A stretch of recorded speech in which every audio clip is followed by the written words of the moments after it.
Vamos a la etimología.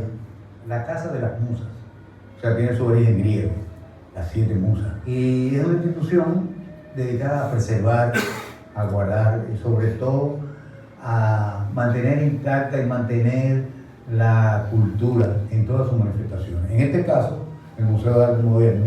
El Museo de Arte Moderno es la institución más importante del país que atesora, preserva, guarda y difunde la riqueza patrimonial artística de la República Dominicana.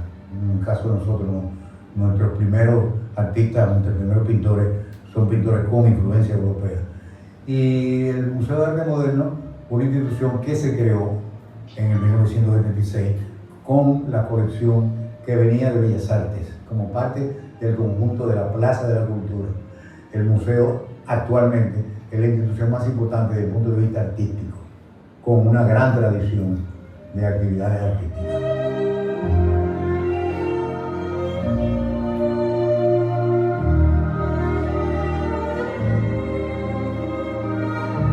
La Bienal de la República Dominicana es la primera Bienal de América. Como paradoja, en el gobierno de Trujillo hubo un personaje muy importante, Díaz Nielsen, que es un psiquiatra enamorado de las artes, es el que convence a Trujillo de hacer una bienal y se crea la primera Bienal de Arte Latinoamericana, en 1942, que comienza con 3 disciplinas: pintura, dibujo y escultura. Me acuerdo que la primera visita que hizo el rey de España, ahora el rey emérito, en ese tiempo era el rey Juan Carlos, fue aquí al Museo de Arte Moderno, su primera visita cultural. El artista es una parte importante, es quizá la parte más sensible de la sociedad, y es la que está al tanto de todos los cambios. El pintor más importante de la República Dominicana y uno de los más importantes de América Latina. Una de sus etapas fue utilizar el fresco como medio de expresión. El fresco con la técnica renacentista, o sea, la pintura hecha húmeda, con el color húmedo, tenía que tener una rapidez. Los frescos renacentistas tenían que tener, ahí están los frescos de Miguel Ángel, los frescos de Da Vinci, los frescos de todo ese grupo renacentista. Y Colson tiene una virgen, por ahí la tenemos expuesta, es una de las piezas más bellas de la colección del museo. Los museos son clave en la difusión, es una forma de escoger la parte relevante de todo el desarrollo cultural de los pueblos, difundirlo, preservarlo y mostrarlo, sobre todo a las nuevas generaciones. Plaza de la Cultura hoy es el centro cultural neurálgico de la vida cultural, sobre todo en el aspecto artístico, en el aspecto de ciencia. Tenemos un museo de historia natural.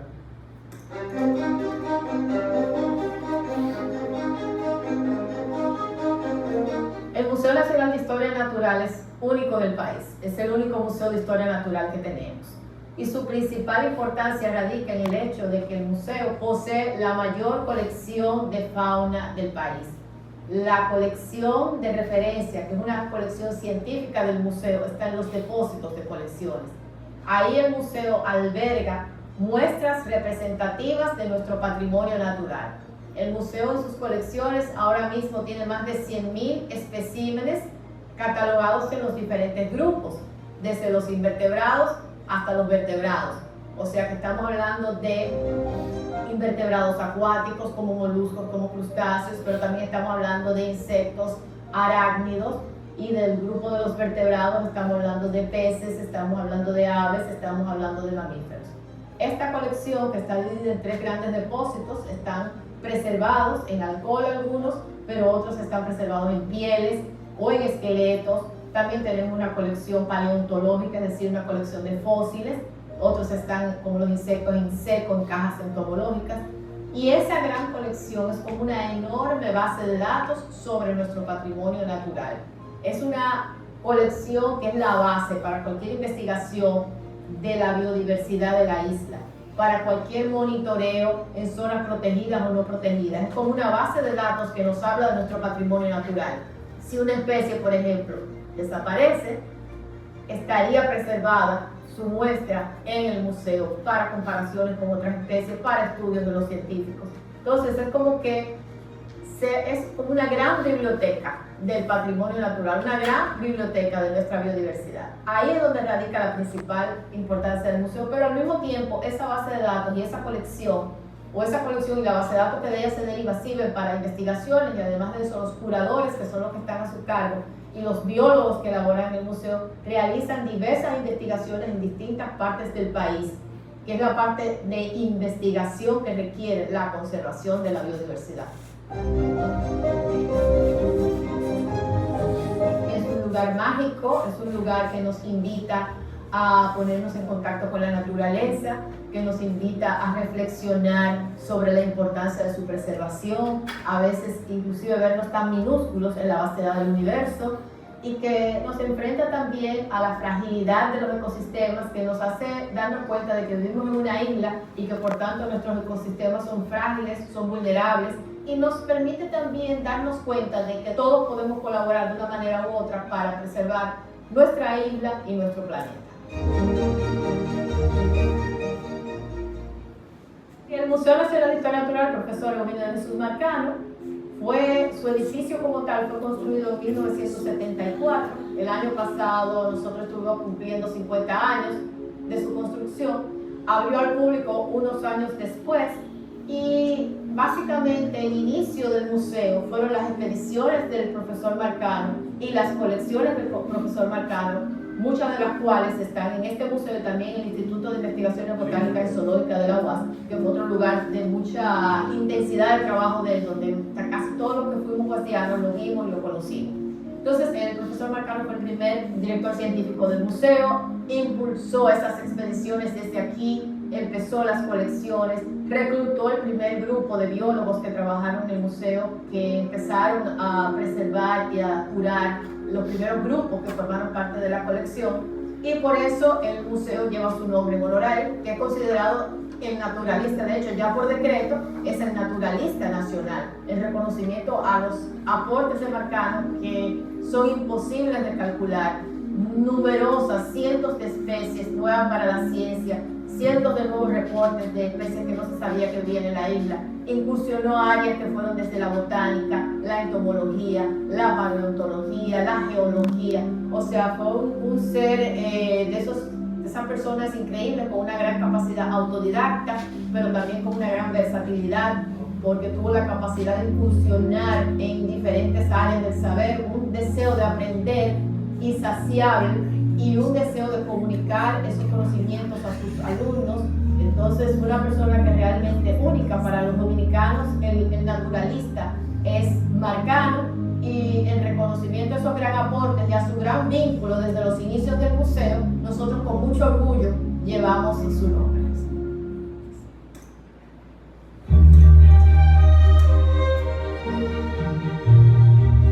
Definir el Museo Monumento a los Héroes de la Restauración para mí es definir un espacio no solamente que cuenta historias sobre nuestra independencia, sobre la restauración dominicana y sobre todos aquellos héroes valientes, pensadores, poetas, literatos, civiles, militares que lucharon por la restauración de la independencia, sino también que cuenta una hermosa historia de la ciudad, porque su mirador 360 nos permite ver el crecimiento de Santiago, pero sobre todo tiene algo muy valioso, y es esa mirada que tiene de Lazzanetti cuando trabaja esas 20 obras que tienen en sus muros a través de los distintos niveles.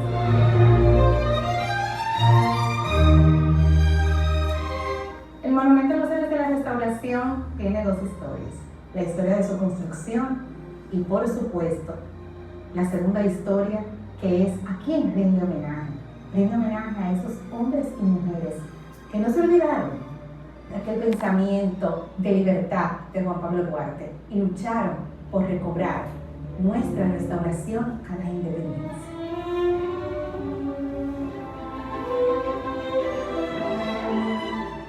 Yo pienso que el monumento es uno solo y no hay cosa más emblemática que su propia arquitectura. No hay cosa más emblemática que su estructura, imponente, elegante, única en la ciudad.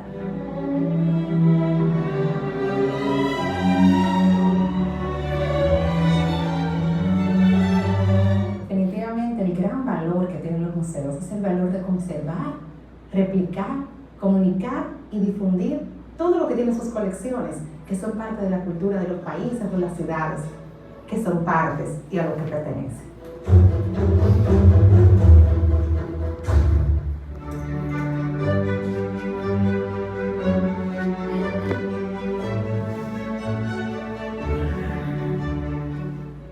Hay varias características para uno entender cuál es el objetivo de un museo. En el Museo de Arte hay obras artísticas y un museo histórico tiene otra característica. El museo histórico es la memoria de los pueblos. En ese museo tú tienes piezas que obligatoriamente te montan en la máquina del tiempo y te trasladan a la época donde ese museo tuvo vigencia y por la que hoy se conserva. En este caso, en el Museo de Horacio Vázquez, nosotros tenemos aquí la casa donde él vivió prácticamente 6 años, pero en él tenemos piezas de cuando don Horacio vivía y hacía su vida ya de retiro. Estas piezas nos llevan justamente a la época en que él vivió.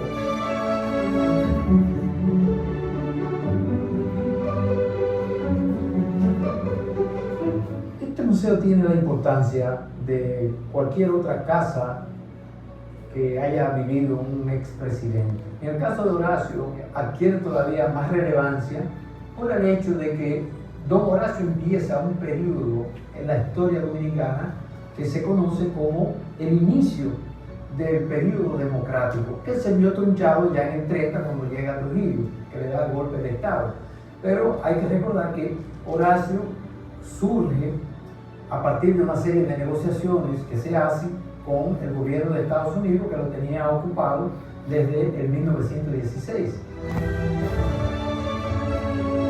La banda presidencial, que es una reliquia, es un símbolo de su investidura, su papel timbrado, donde él hacía los decretos, los nombramientos a los funcionarios. Eso también es un documento muy importante. Aparte también de un par de fotografías que son originales, 2 fotografías que están en la sala principal, que son de Abelardo Rodríguez Urdaneta, el pintor, fotógrafo, escultor, que es quien hace la primera imagen o la segunda, porque él se inspiró en una que hizo otro pintor llamado Alejandro Bonilla, pero Urdaneta le hace esa fotografía tanto a don Horacio como a Trina, pero la importancia de Urdaneta en ese momento es que es él quien hace la primera imagen oficial de Duarte, ese dibujo que sirvió para las oficinas públicas, para la papeleta de 1 peso, la importancia de las piezas aquí en el museo, esas 2 fotografías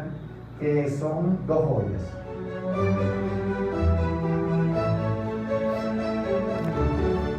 Pero ocurrió algo interesante, y es que en el año 2018, el papá de Luis Abinader, el actual presidente, que había nacido aquí en Tamboril y había vivido 11 años, se fue a Santiago y después a la capital, después se quedó siempre con la nostalgia de su pueblo, que es Tamboril.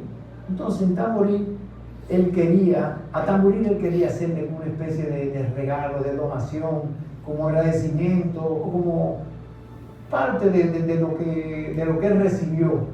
Y a él se le ocurrió hacer la donación de un busto de Eugenio María de Hostos. Don José Rafael era una persona que estaba ligada a la educación por la OIM, Séptima Funda.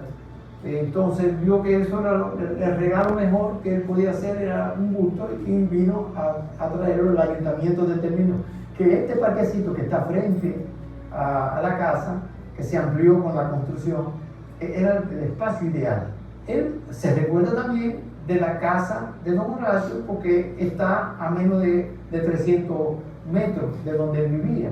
Y dice, por esa casa era de mi niñez, yo quisiera contribuir para que se remodele, se haga un centro educativo, un museo, lo que se quiera hacer. pero que se rescate. Luis llega a la presidencia, una de las primeras cosas que hace es construir esta casa. Se derrumbó, pero antes se tomaron las medidas de las puertas y todo el espacio, se levantó un plano, se construyó, se hizo una réplica exacta. Una bañera que está en el patio, que ustedes la han visto, que era la única pieza que quedó en pie en este espacio. A partir de ahí empieza el trabajo quizás más importante, que es la construcción del museo como tal. Se consiguen los muebles con los descendientes, pero ya la museografía se apodera al Ministerio de Cultura, pero específicamente a la Dirección General de Museos, con Carlos Andújar a la cabeza. Entonces Carlos Andújar arma su equipo y preparan el museo. Hay que decir también que hubo un empuje muy importante de parte de la Fundación Horacio Vázquez, que está en Moca y la dirige el señor Eduardo García Michel, que es descendiente por algún lado familiar de Horacio, y él también contribuyó a que esto fuera una realidad. En octubre del 23 es cuando se inaugura.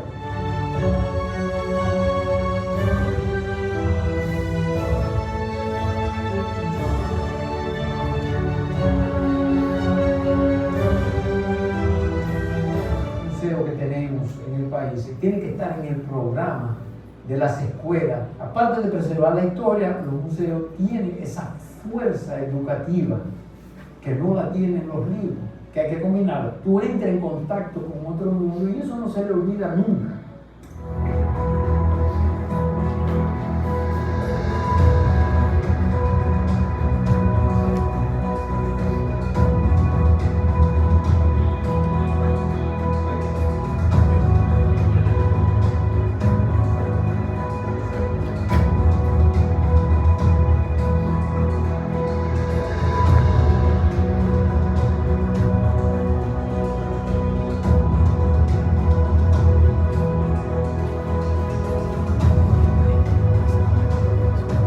Durante 21 años como institución, en nuestra elevada responsabilidad en fomentar la cultura, el respeto a las identidades, el mejoramiento de la habitabilidad, que son 3 ejes temáticos, campos de acción fundamentales nuestros, para servir como un difusor y promotor de la cultura, tomando como eje fundamental la educación, que es un eje que trasciende todo el accionar institucional.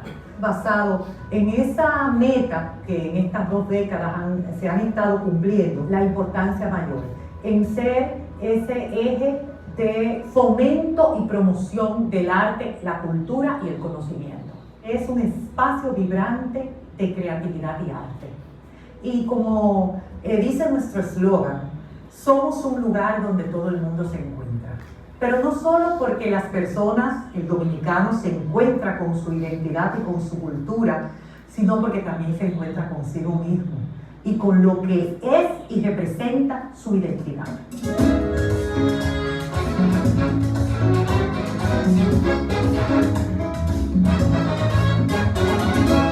Bueno, nosotros tenemos una amplísima colección de arte que ha sido construida en base a las obras ganadoras de los concursos de arte que desde el año 1964 desarrolla la Fundación Eduardo León Jiménez y el Centro León.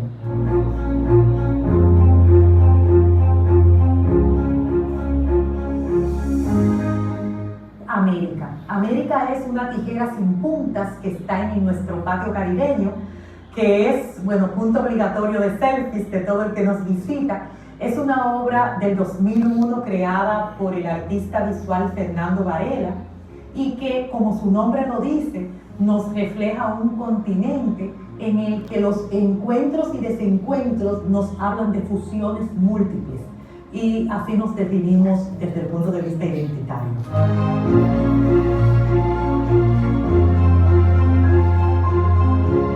El Centro León abre sus puertas en el año 2003 en el marco del centenario de la empresa La Aurora, pero nosotros siempre hemos dicho que nuestra historia se remonta al año 1964, cuando don Eduardo León Asensio, presidente en ese momento del grupo León Jiménez, celebró el primer concurso de arte Eduardo León Jiménez, y en ese acto, pues dijo, nosotros decimos que de manera profética, algún día habrá alguna institución que acoja las obras que se desprendan de este concurso. Y en el año 2003, 5 años antes, se comenzaron los aprestos para la celebración del centenario, y entonces los hermanos León Ascenso dijeron, es momento de honrar la palabra empeñada de Eduardo en el 1964, y es entonces cuando se piensa en crear una institución que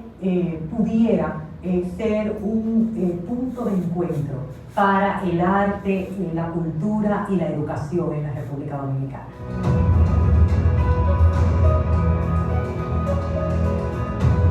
Nosotros decimos que tenemos dos colecciones vivas. Nosotros tenemos colecciones que descansan en nuestro depósito de bienes culturales, que son esas colecciones que son las 3 colecciones fundamentales: arqueología, etnografía y artes visuales, pero también tenemos colecciones vivas, porque tenemos una muestra representativa de la flora dominicana en nuestros jardines, y tenemos un aviario dedicado a uno de nuestros miembros fundadores, don Fernando León Ascenso. Yo creo que lo más importante es la satisfacción de saber que hemos llegado a unos públicos que sienten que sus expectativas han sido cumplidas.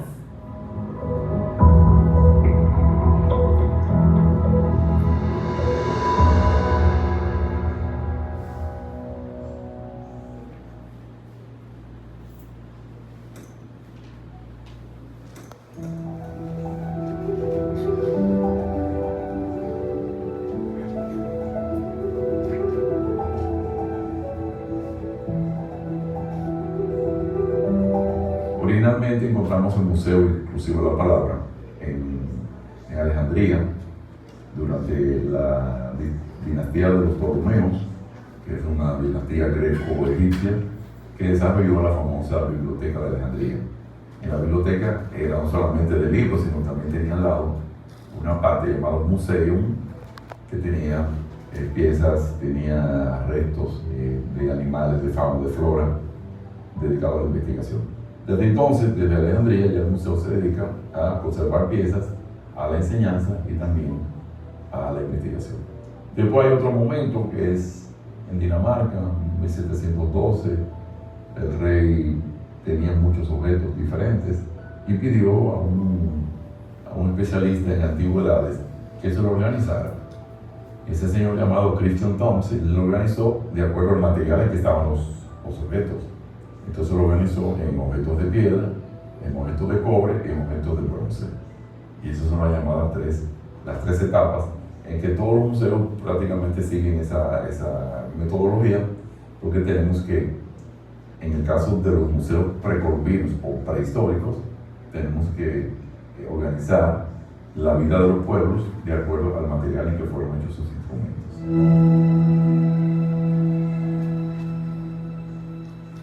Los museos se dedican a eso, prácticamente a conservar el patrimonio material e inmaterial de la humanidad.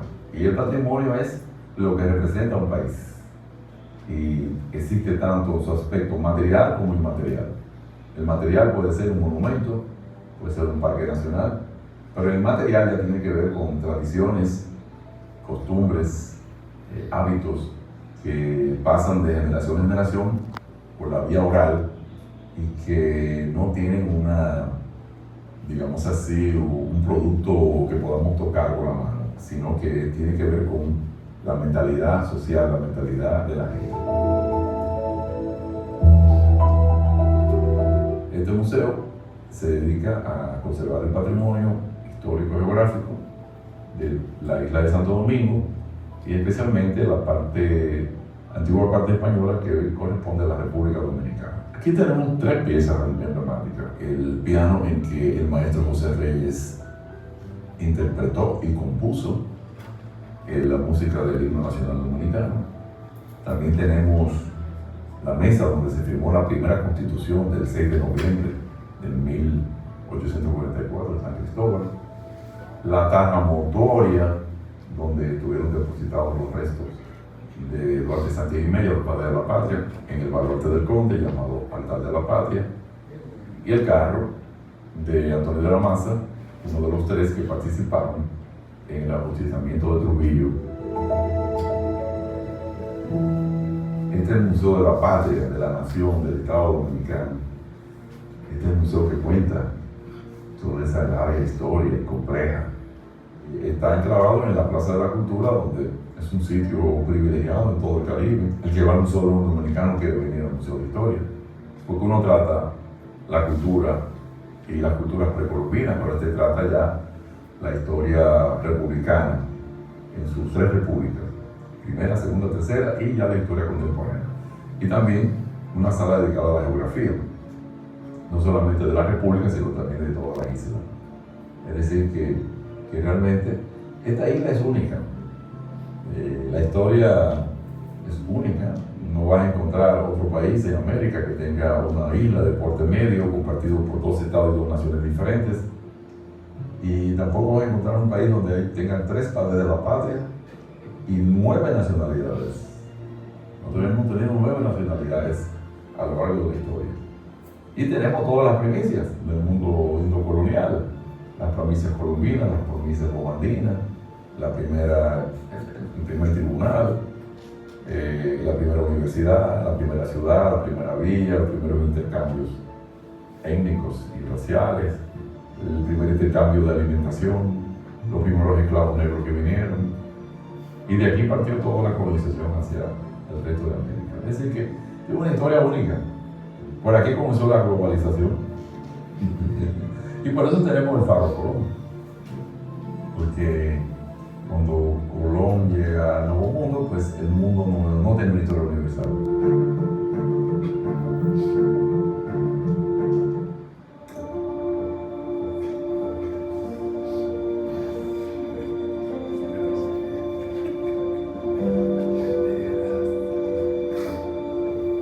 En el caso del Museo Faro Colón, tenemos la historia completa de Cristóbal Colón desde su llegada hasta su muerte.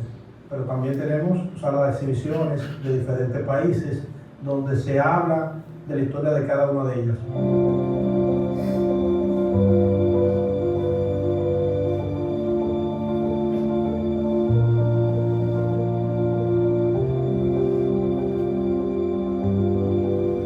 El museo más importante es el Faro Colón. Cuenta con una estructura inmensa. Aquí reposan los restos de Cristóbal Colón, lo que hace que el mundo entero venga a visitarnos, a conocer la historia de Cristóbal Colón y a ver sus restos.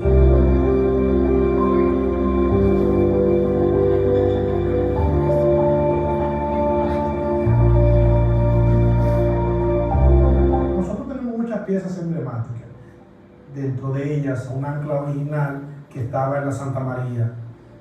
Fue encontrada en los premios de Haití y está aquí en nuestro Museo Faro Colón. Pero también, dentro de las piezas emblemáticas, yo diría que la más importante son los restos de Cristóbal Colón.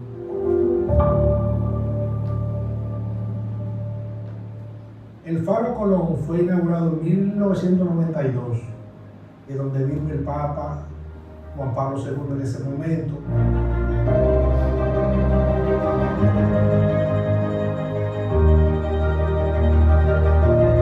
Un país que no conoce su historia está en peligro. El Faro Colón es un museo, pero también es un monumento y también es un mausoleo, porque reposan los restos de Cristóbal Colón.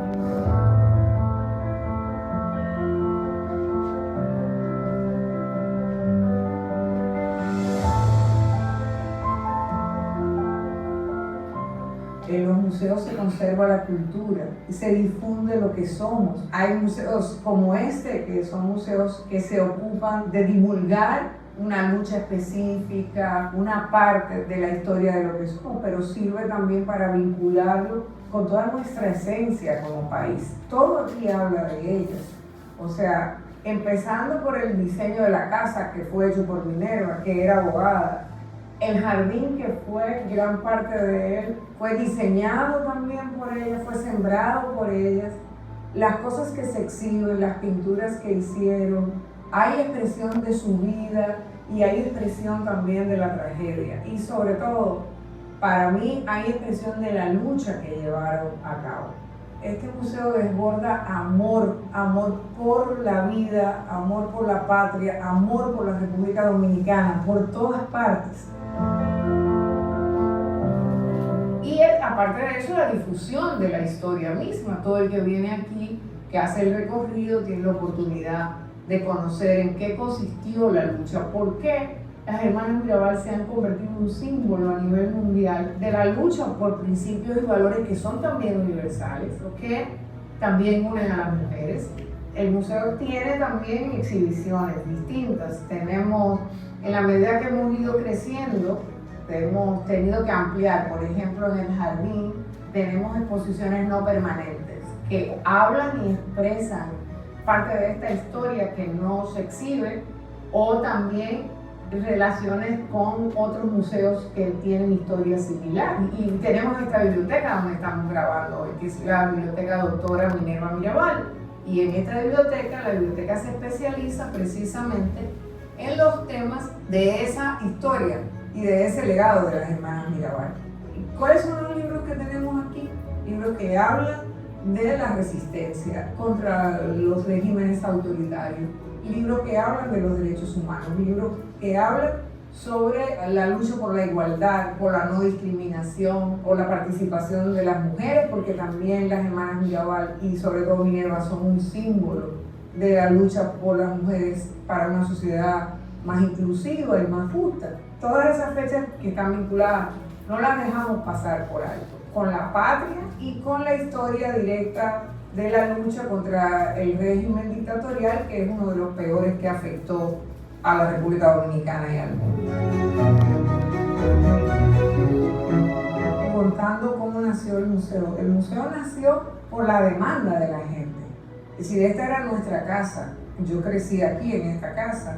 Era la casa de mi abuela, la casa donde ellas tuvieron que venir a vivir cuando sus propias casas de las tres fueron destruidas. Ellas salieron de aquí el día que las asesinaron y de aquí después salieron para el cementerio. Y aquí volvieron también cuando decidimos traerlas al jardín nuevamente y está, por supuesto, el mausoleo, que es una extensión del Panteón Nacional. Empezó así. Nosotros estábamos aquí, a veces estábamos levantándonos y llegaba gente a conocer a dónde vivían las hermanas Mirabal, cómo eran, a conocer a la familia. No teníamos esa intimidad, esa es la verdad, pero mi abuela abrió esas puertas con un sentido de compromiso muy claro, igual que Bebé, de que la historia no podía pasar sin ser contada. Por eso se llama casa museo, no es un museo, es una casa museo, es privada, es un aporte también de nuestra familia a la sociedad.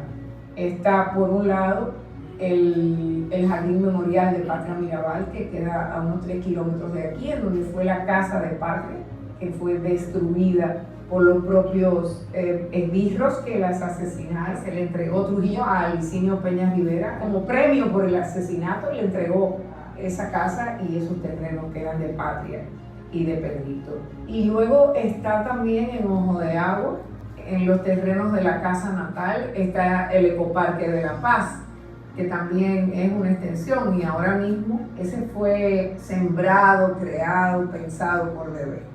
Y ahí hay ahora mismo una exhibición que conmemora los 100 años de vida de Bebé, que se cumple el centenario, se cumplió desde el 1 de marzo. Es muy gratificante ver cómo podemos contribuir para que un legado tan importante para nuestro país y para las mujeres y para nosotras las dominicanas, para el mundo, no se pierda, no se quede en el olvido, para sobre todo que no se repita.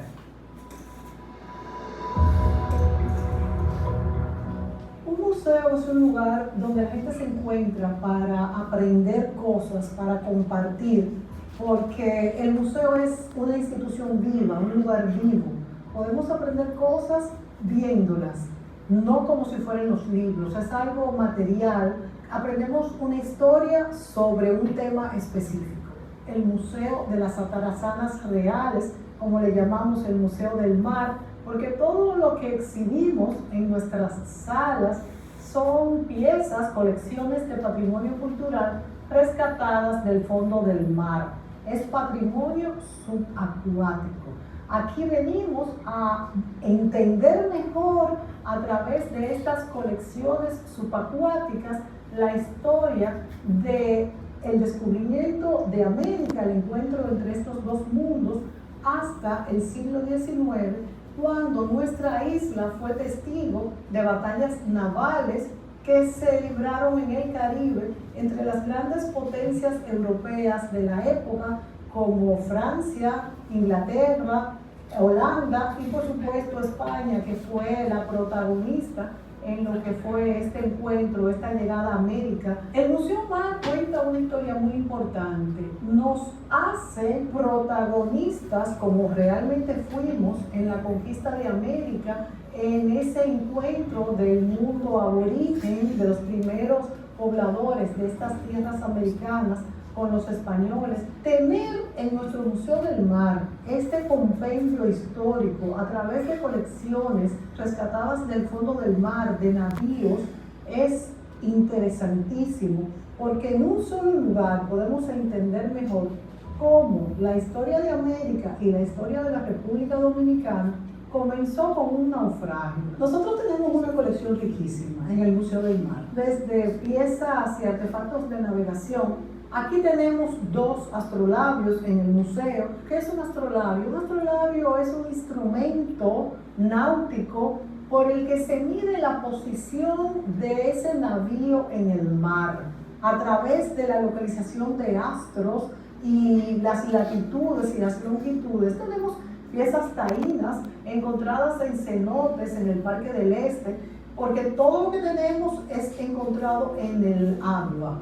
Pueden ser ríos, pueden ser lagos o cenotes.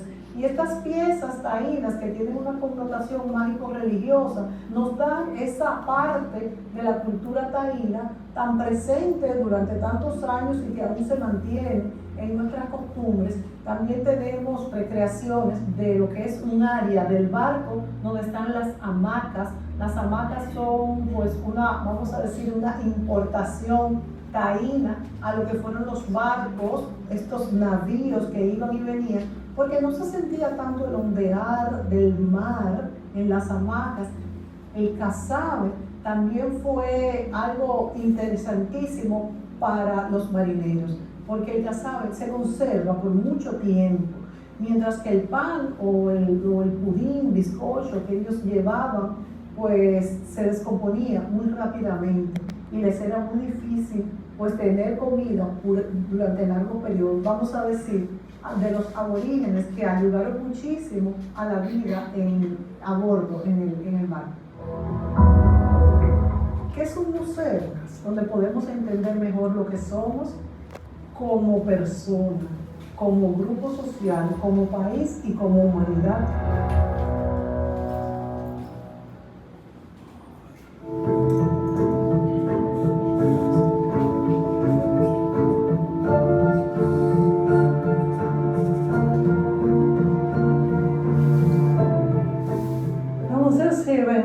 Para mostrar la identidad nacional.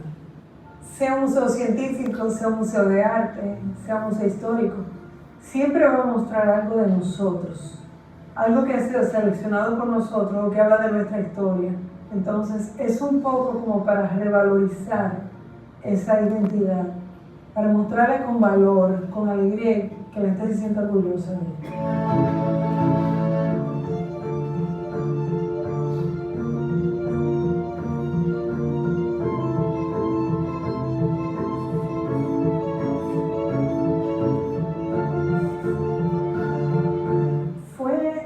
La institución que agrupó las organizaciones que pusieron orden.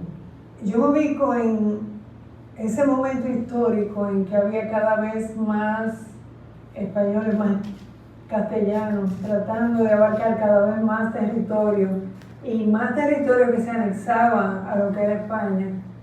eran más gastos y más complicaciones para la madre patria, para la corona, ellos decidieron establecer instituciones que pusieran orden. Esas instituciones aquí fueron primero la Casa de la Contratación de Indias o Casa de Contratación de Sevilla, de la cual se habla poco, pero que fue la base del orden económico. Fueron las que acuñaron moneda, fue la casa que decidió quién podía venir a América, que tenía control de todos los barcos, de todas las personas, de toda la mercancía, de todo, que es la institución que dio origen a la contabilidad moderna. También la Real Audiencia, que es donde nos encontramos ahora mismo. O sea, se estableció un sitio donde se hiciera justicia, porque podían estar ocurriendo muchos desmanes.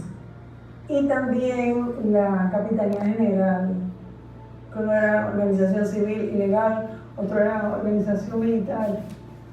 Pero el caso fue que desde aquí, desde este edificio, se irradiaron esos controles al resto de América, y ya posteriormente se establecerían reales audiencias, capitanías generales, que fueron estructurando todo el territorio.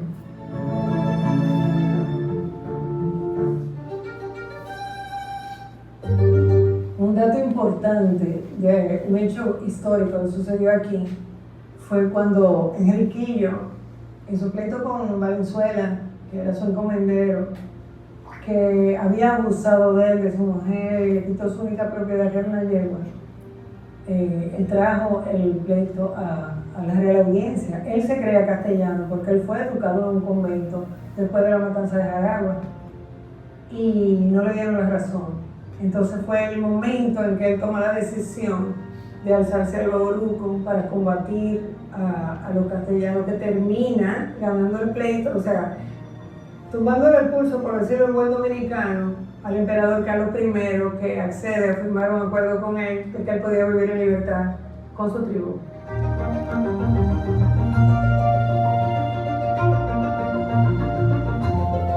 Tenemos que traerlo y que vean que la cultura puede ser interesante, divertida, primero para los ciudadanos, sobre todo la población joven, los niños. Es una manera de tú aprender que va más allá de la memoria, porque es un aprendizaje desde la experiencia. Y eso es difícil que se olvide.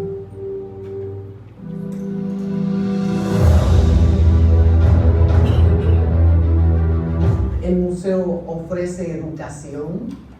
Cada una de las colecciones nos transmiten experiencias, porque el museo debe llevar en sí una transformación de cuando entraste y cuando saliste. El estar delante de toda una colección, o de una sola pieza, o de un solo mueble, o de un solo monumento, debe transmitirte y llevarte a ti a algo con lo que tú ya puedas hacer una relación, con lo que tú puedas asumir alguna experiencia transformadora que te lleve a aprender.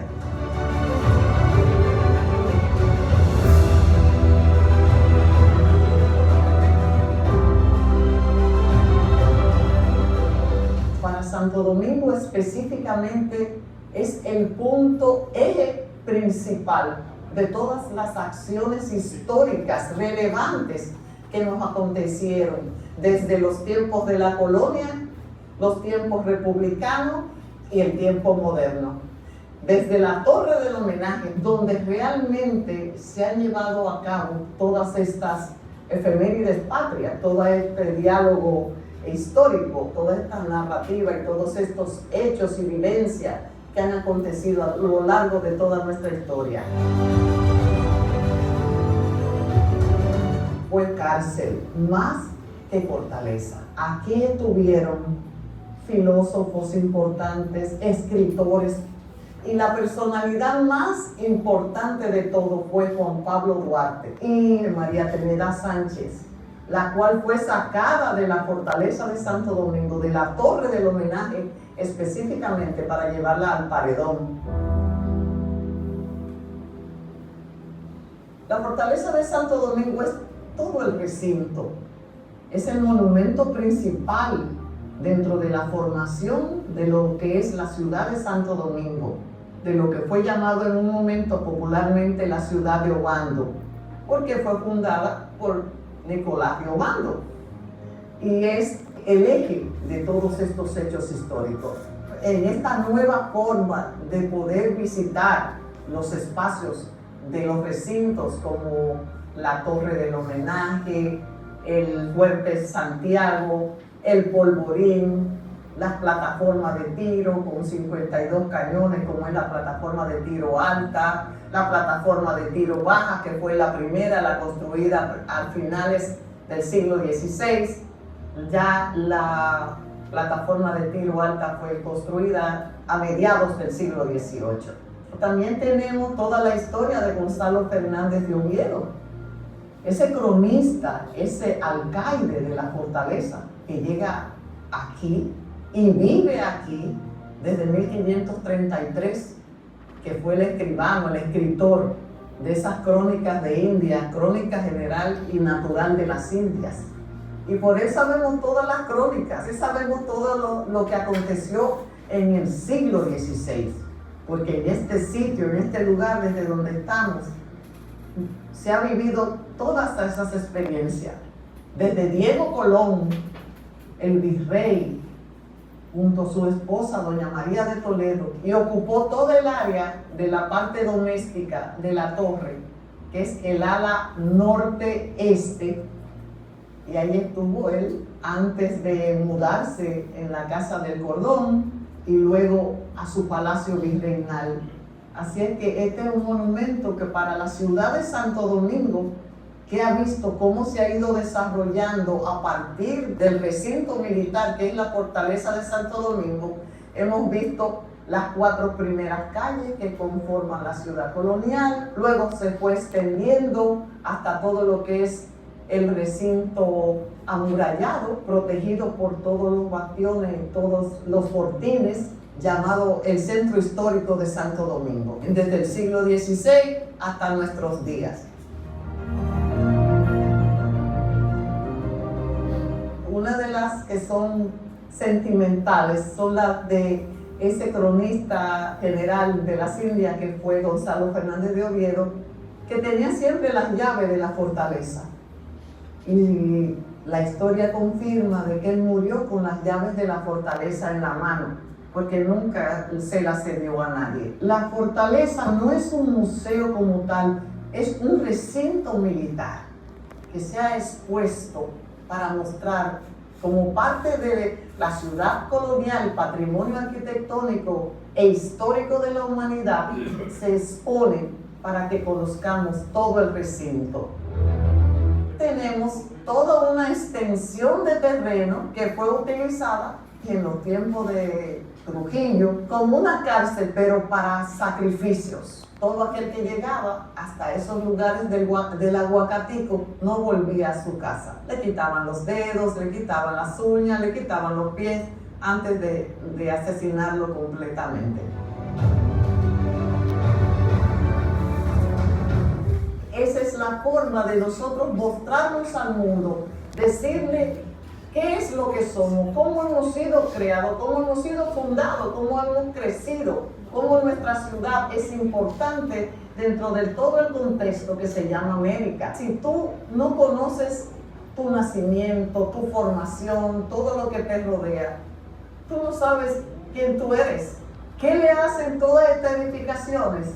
Bueno, nos ayudan a fortalecer nuestra identidad, la identidad nacional. Esa identidad de tu ser dominicano. ¿Por qué yo soy dominicana? ¿Qué hicieron otros hombres y otras mujeres para que yo hoy pueda tener una república libre e independiente? Pero ¿cuántos hechos han pasado desde el siglo XV? Porque en 1498 ya hay un edicto, ya hay una ley, ya hay un reglamento que los reyes de España le dan a Cristóbal Colón por petición de él para que la ciudad ya se llame Ciudad de Santo Domingo. En 1498 vamos a seguir cuidando nuestros monumentos y haciéndolos que se conozcan, porque no se puede amar lo que no se conoce. Tienes una oportunidad de venir a conocer estos monumentos. Aquí está tu identidad. aquí está tu historia. Aquí se formó toda nuestra historia.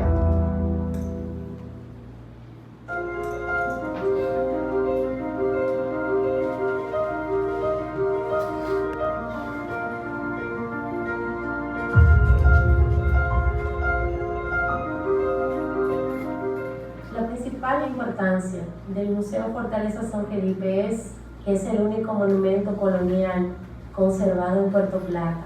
Todo lo que son los registros históricos que resguardan estos muros, los puentes, los pasadizos secretos, esa historia que comienza desde la época colonial hasta el momento en que se decide ya convertir la Fortaleza San Felipe en un museo ya abierto al público para mostrar esa historia. Todo esto conforma lo que es la importancia. Yo definiría el Museo Fortaleza San Felipe como un lugar de encuentro que tiene como misión principal facilitar el acceso a estudiantes, investigadores, a la comunidad nacional e internacional, a lo que es la historia de este fuerte del siglo XVI, que fue construido como una estrategia de la corona española para proteger los territorios que ellos habían conquistado.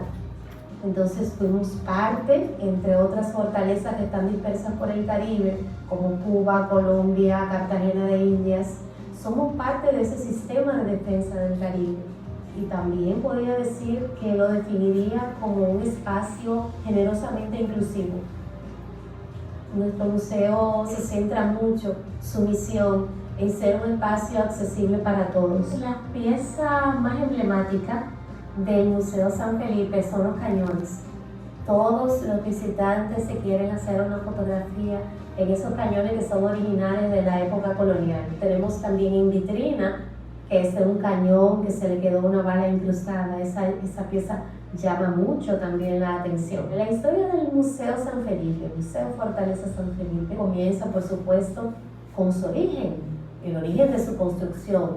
Estamos hablando de 1577, cuando se ordena la construcción de estas fortificaciones en todo el Caribe para proteger esas tierras que los españoles habían conquistado, porque venían piratas, venían corsarios y otros invasores y azotaban, robaban, interceptaban las embarcaciones que regresaban a España con todas nuestras riquezas. Ellos la interceptaban y las robaban a los españoles a su vez. Entonces ellos no podían con esta situación y se ordena la construcción de estas fortificaciones militares. Claro, posterior a estos orígenes, la Fortaleza San Felipe fue escenario de los principales sucesos militares que ocurrieron a través de la historia, siglos de historia, donde por ejemplo durante la ocupación haitiana fuimos un asiento militar importante, cuando la ocupación norteamericana también establecieron este lugar como un campamento militar principal en la región norte, no solamente de manera local. Y así sucesivamente. Por ejemplo, cuando la guerra restauradora, mientras Gregorio Luperón estaba allí afuera batiéndose en armas, los españoles tomaron la fortaleza y desde aquí lo confrontaban.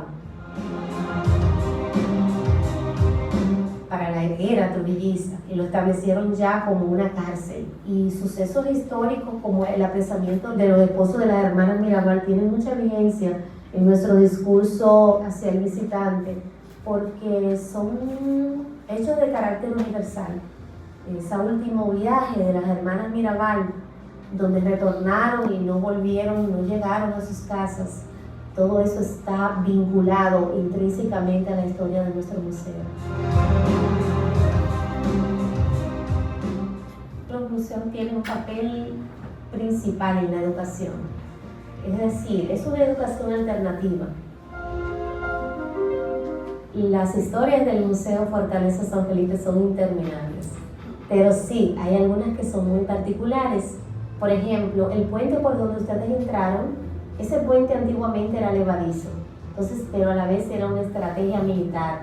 Cuando el enemigo lograba penetrar a lo que era la fortificación, elevaban este puente, ellos caían debajo del puente, pero resulta que toda esa parte donde vimos el coral, lo que son los corales y eso, ahí habían puntas de bayoneta, pero ellas estaban cubiertas de una agua sucia. Cuando iban cayendo no sabían que realmente era insertado que iban a caer.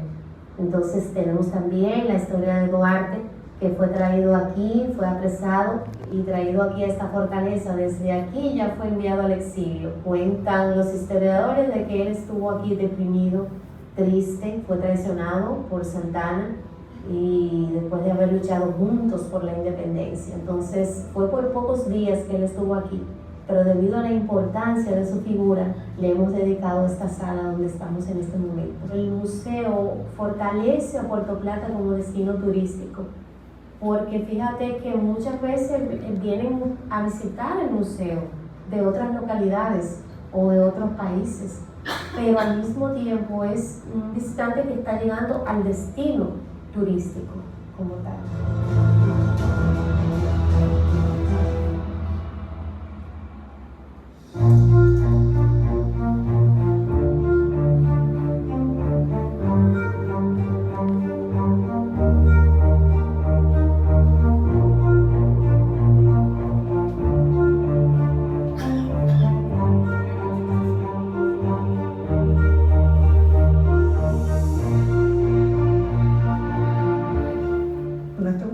Museo histórico, pero de una historia ¿de quién? Del general Gregorio Luperón. ¿Por qué? Porque es nuestro héroe. Por eso vemos cómo el museo es importante para este y todos los museos que abren, porque tienen que enseñar algo. Y en este recorrido que usted va aprendiendo, ya sea cultura, específicamente historia, geografía o naturales. Por ejemplo, hay museos que son de AMA, entonces usted va a aprender de eso que se está mostrando. Importante porque tú te vas educando, vas aprendiendo, vas conociendo, vas abriendo tu mente. Cuando tú visitas un museo es mucho más allá de piezas antiguas. Hoy día los museos ya son otra presentación. Por ejemplo, este es un museo vivo. ¿Qué será un museo vivo? Bueno, el que se interactúa con las personas que vienen, que salimos del museo. El museo no es solamente las paredes donde se alberga, sino el museo vivo va a los lugares. Y hacemos mucho hincapié en la educación de nuestros jóvenes, de que conozcan a nuestro héroe, Puerto Plata, puertoplateño, que tanto legado nos ha dejado y tantas enseñanzas. Todavía hoy día los pensamientos de él repercuten. La importancia de Puerto Plata por nuestro héroe personal, pero nosotros lo compartimos a nivel nacional y a nivel mundial, porque es que es un personaje que caló en todas las esferas. Entonces, a nivel nacional, pues nos ha dejado un legado maravilloso, como de la nada surge un personaje tan grande, tan importante, que nos enseña, nos ha dejado inclusive cómo gobernarnos, nos ha dejado un legado de cómo un Estado debe formarse, debe organizarse. Por eso es que es tan importante para nuestra república. Si nosotros nos llevamos de esos escritos que él ha dejado en el museo, ustedes van a ver lo importante, que es dejarnos llevar por esa gran mente que pudo crear en su mente y pudo hacer que funcionara. Él demostró, trabajando y haciendo, de que sí se podía, que si nos llevamos de eso podemos hacer un mejor país. Nosotros pensamos que las piezas más emblemáticas son las que pertenecieron a él, que realmente eso es lo que mostramos. Tenemos los sables, nosotros le llamamos machete gallito, por la forma de gallito que tiene el mango. Es muy importante porque esa fue la guerra de la restauración, porque todo el campesino trabajaba la tierra. ¿Con qué la trabajaba? Con un machete, pero ese machete también sirvió para defender nuestra patria. Tenemos otra que es una ballesta, ese es el cuchillo que se pone en la carabina, ese era de él también. Tenemos parte de la historia de que inclusive con eso él defendió una emboscada a su caballo, que lo iban a matar. Con eso pues tuvo una batalla grande y salió bien. Tenemos unas escrituras, puño de él, escrita por él, de algunos oficios que él mandaba. Tenemos hasta el vaso con que tomaba el café. Hemos recibido la donación de algunos cubiertos que eran de su familia. Esta era la casa original de Gregorio Luperón. Abajo él tenía el almacén, porque él era comerciante, entre otras cosas. Y abajo pues era su intercambio de comercio, pero también ahí se guardaron las armas para la restauración. Él le hizo esta parte de arriba a su hija cuando se iba a casar, su hija Luisita. Esa es la importancia que tiene el museo para la educación, es recrear más profundamente lo que tú aprendes en un libro de texto. Que el libro de texto te va a decir algo, pero cuando tú llegas al museo, entonces ya tú vas a profundizar eso, de que aprendiste de una manera y eso tú lo vas acumulando a través de la vida. Mientras más museos visites, pues más cultura y más conocimiento vas a tener.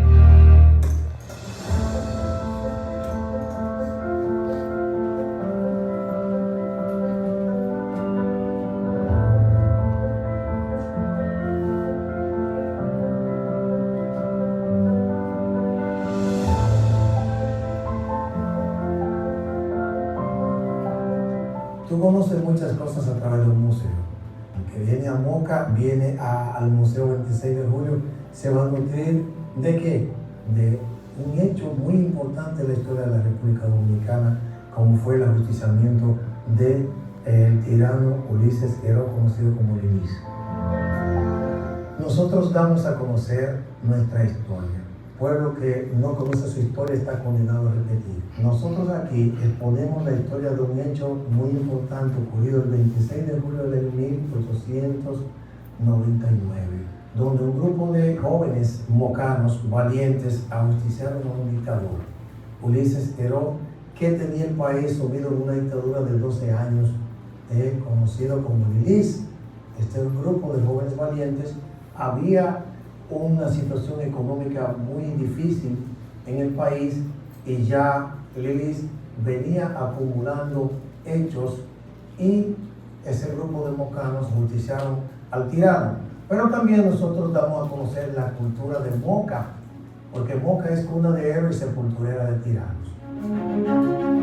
Aquí en este museo vivió un mocano adoptivo, el que gana la batalla del 30 de marzo, que fue el general José María Inver. También hablamos de 3 presidentes que ha tenido Moca: Héctor García Godoy, Mon Cáceres y Horacio Vázquez. Los 3 oriundos de la comunidad de Estancia Nueva. El pueblo está cargado de historia, 26 de julio. Nosotros tenemos una galería de fotografías aquí de la familia de Lara. Tenemos un manto que lo usó la bisabuela de la que donó el inmueble de doña María Elena de Lara, que tiene va a cumplir 225 años. Ese manto que está en la primera sala, dedicada a la familia de Lara, tiene más de 200 años. Tenemos tragaluces, que eran los objetos que se ponían encima de las puertas para que diera a la luz solar. Un lavamanos que le llamaban aguamanil. En la primera sala también, esa madera de la casa original de don Jacobo de Lara, quien fue el que donó este inmueble. Que Jacobo fue un gran dominicano, y eso también hay que dárselo a conocer al país, que don Jacobo, el padre de Jacobito, reunió un grupo de empresarios y pagó una deuda a Francia, y él hizo 2 giros de 20.000 francos para que se pagara la deuda, que era de 80.000 francos, y la pagó la deuda a Francia. Pero también nosotros damos a conocer una historia de amor de Jacobito de Lara. Damos a conocer la historia del presidente Ulises Heró Lilis. Conservamos fotografías del presidente, conservamos un revólver de la guerra restauradora, conservamos una réplica del machete gallito que usaba el presidente Lilis, y tenemos laminarios que dicen que después de la muerte de Lilis se conoce en el exterior. Tenemos una fotografía que solo se conserva esa de la muerte de Lilis. Los estribos que montaba Lilis para montar su caballo lo tenemos de manera original. Tenemos una colección de monedas de la época, el cuartillo, las motas que se usaban de un entero, un cuarto, que de ahí donde viene dame mi cuarto, pero había una mota de 2 centavos y medio, billetes y monedas de lo que Lilis circulaba. Lilis emitió 5 millones de pesos de manera inorgánica, y ese dinero no tenía respaldo económico, no tenía validez, y la gente, eso causó un revuelo. lo que más llama la atención, por ejemplo, es cuando Lilis viene aquí a Moca, que recibió un telegrama advirtiéndole de la trama que lo iban a matar, pero él no lo creyó y un asistente le lee a Lilis el telegrama. Pero general, a pesar de la advertencia que le hace su compadre Don Osorio, vamos a seguir su jefe de Estado Mayor. Dice Lilis, sí, vamos hacia Moca, ya lo dije y no vuelvo atrás. Es que tenga miedo que compre un